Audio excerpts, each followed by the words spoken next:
Okay. Sorry. Hello, friends and family. Oh, my butt wasn't out. Oh, but I need to actually do it. Oh, I guess I don't have to tell you that my butt's out. I could just talk to you guys and edit it out. Crazy. Oh, hello, truth seekers. Welcome in. I just got out of the shower. I put on some Paula's Choice toner, and I realized that I didn't do my YouTube video for the day. And so today, I think I'm just going to read to you. Yeah, how does that sound? Let's get it up. I'm just going to read a short story to you. I don't know how well I'm going to do. This is my first time reading a story like this and taking it seriously. But I'm going to do it. How are you doing today? Good. That's good. I'm a little self-conscious right now because I am not make-upped. I cut off half my eyebrow today trying to shape them, and I'm really embarrassed. But if I talk about it and just say it, it makes it less embarrassing. Exposure therapy. Yeah.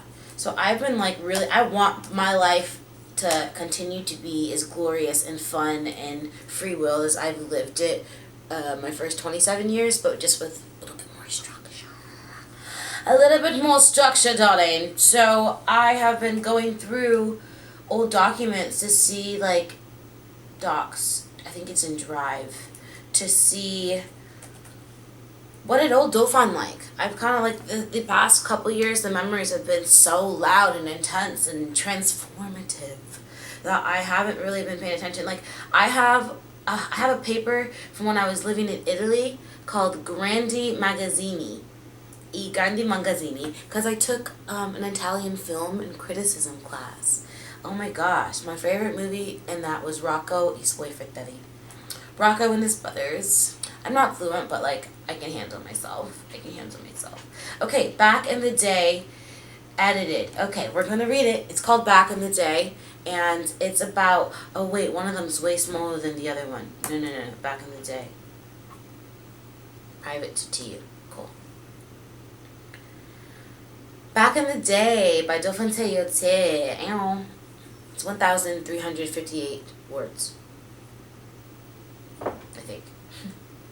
My alarm clock went off today at its normal time, but today it was different.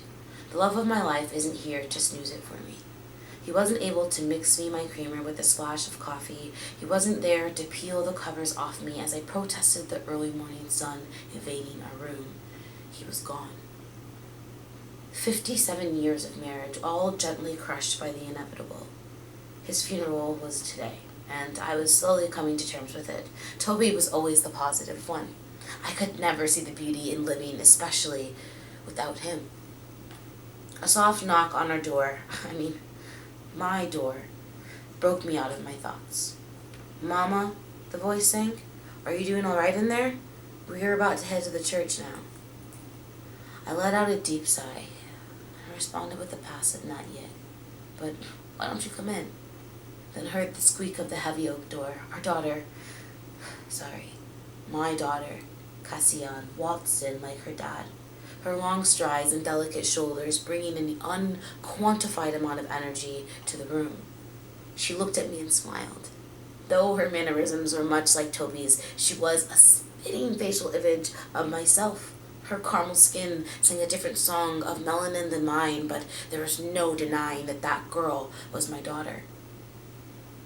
"I'm going to pick out an outfit for you, Mama. Let's get this show rolling," she states, and swiftly walks past me to our walk-in closet. My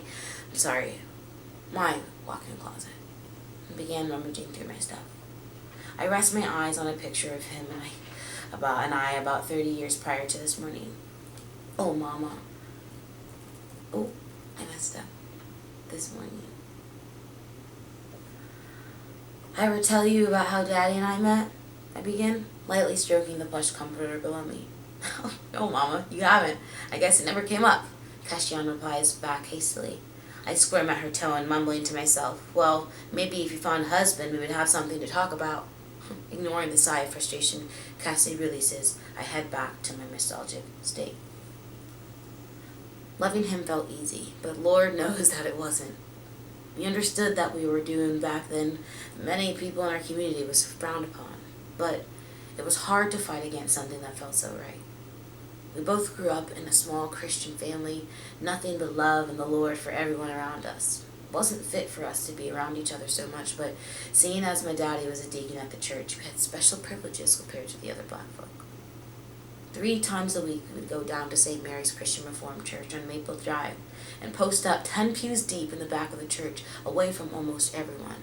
Daddy would wait until all the other deacons got up to grab their bowls, and he'd then walk up and grab his. He never collected nearly as much money as the rest of them, but as he always held his lopsided grin and greeted the congregation, I think being a part of Lord's journey was all that he wanted. Back then, I don't remember it being too hostile, but there is plenty of room for error when you're that young. I remember playing with all the kids Wednesday morning after Mass. The dew-filled grass gliding us as we play tug-of-war, the fresh scent of pine trees baking and aging in the sun, like Susie May from the east side of town, and I would play with Barbies for hours. Questions of, why ain't there ones with your brown skin, spat out Susie's mouth every so often, then hushed by parents just as fast. Then there was Georgie and Toby, the pastor's kids, and the pretty boy. The pastor's kid and the pretty boy. Now, I was always aware of Toby, the all-star high school quarterback turned future lawyer out of our little town isn't someone you forget. But I never saw him as anything but that. We formally met on the south side of near Pine Branch Park. Pine Branch was located halfway from 2 of the biggest universities in the country, Howard University and the University of the District of Columbia. Back then, only place you'd find Negroes and whites interacting with each other was Darby's Diner. Darby's was a little rundown diner that served the best malt chocolate shake out of the north of Mississippi. Its creamy ice cream glory could tell stories better than God himself. Stories of love, liberty, and the pursuit of happiness spiraled out, topped with a light whipped cream, similar to light of humor used to diffuse the hatred just outside the doors. It was controversial for a man of his stature to be hanging out with the Negroes. Years after desegregation laws had been in place, could not break down the unjust standard towards inclusivity. But Toby never saw it that way. He had this way of commanding a room and making everyone feel just as welcome as the other. He'd stand on top the raggedy red bar stools and tell stories of hilarious future trials and tribulations that no one ever doubted were true. I'm going in and out of a British accent, southern accent to my regular voice, but I'm doing it and I'm getting it done. 4 out of 3, woo, 5 out of 3, woo.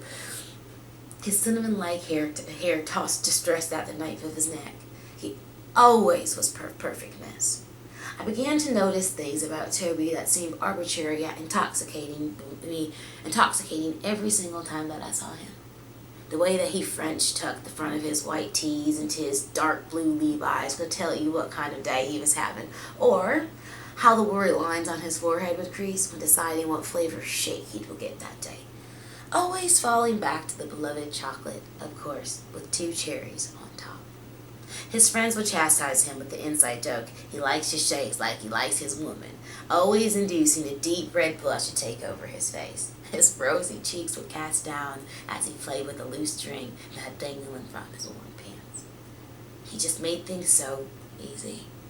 That first time he walked to me was supposed to be in passing, not in our hometown, not at Darby's, in passing, at the Smithsonian Museum's free college day.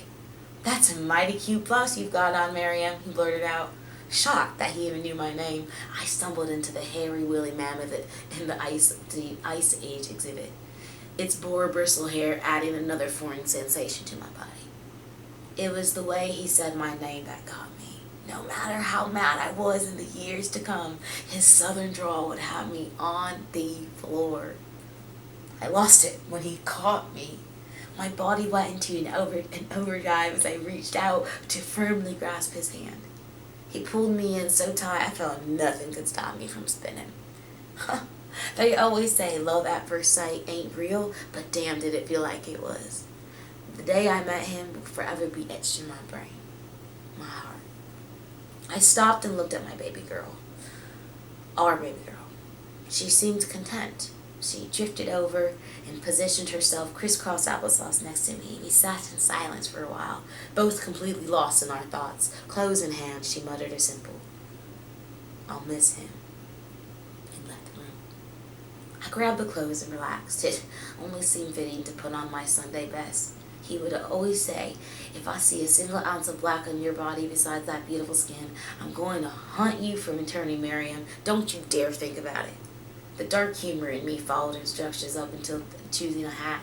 I reached for my black hat, adorned in fake black magnolias and sprinkled with a lustrine shade of gold. It was my way of letting him know I heard what he said and would love him for just as long. Finally dressed, I shoot a glance at his side of the bed and let out a small sigh again. Clutching onto the paper in my hand, I start to write a few words to leave in his casket. "Toby, I hate you for leaving, but love you for staying so long. You never once made me feel as if I wasn't enough. Your love for me was always so delightfully overwhelming, and not a day will go by without me thinking of you here and the days we spent together. Despite all of the odds, I will forever be your favorite chocolate milkshake." The end. Whoa, whoa, whoa, whoa, whoa, whoa, whoa, whoa, whoa. I'm so proud of myself. Yeah. Bye.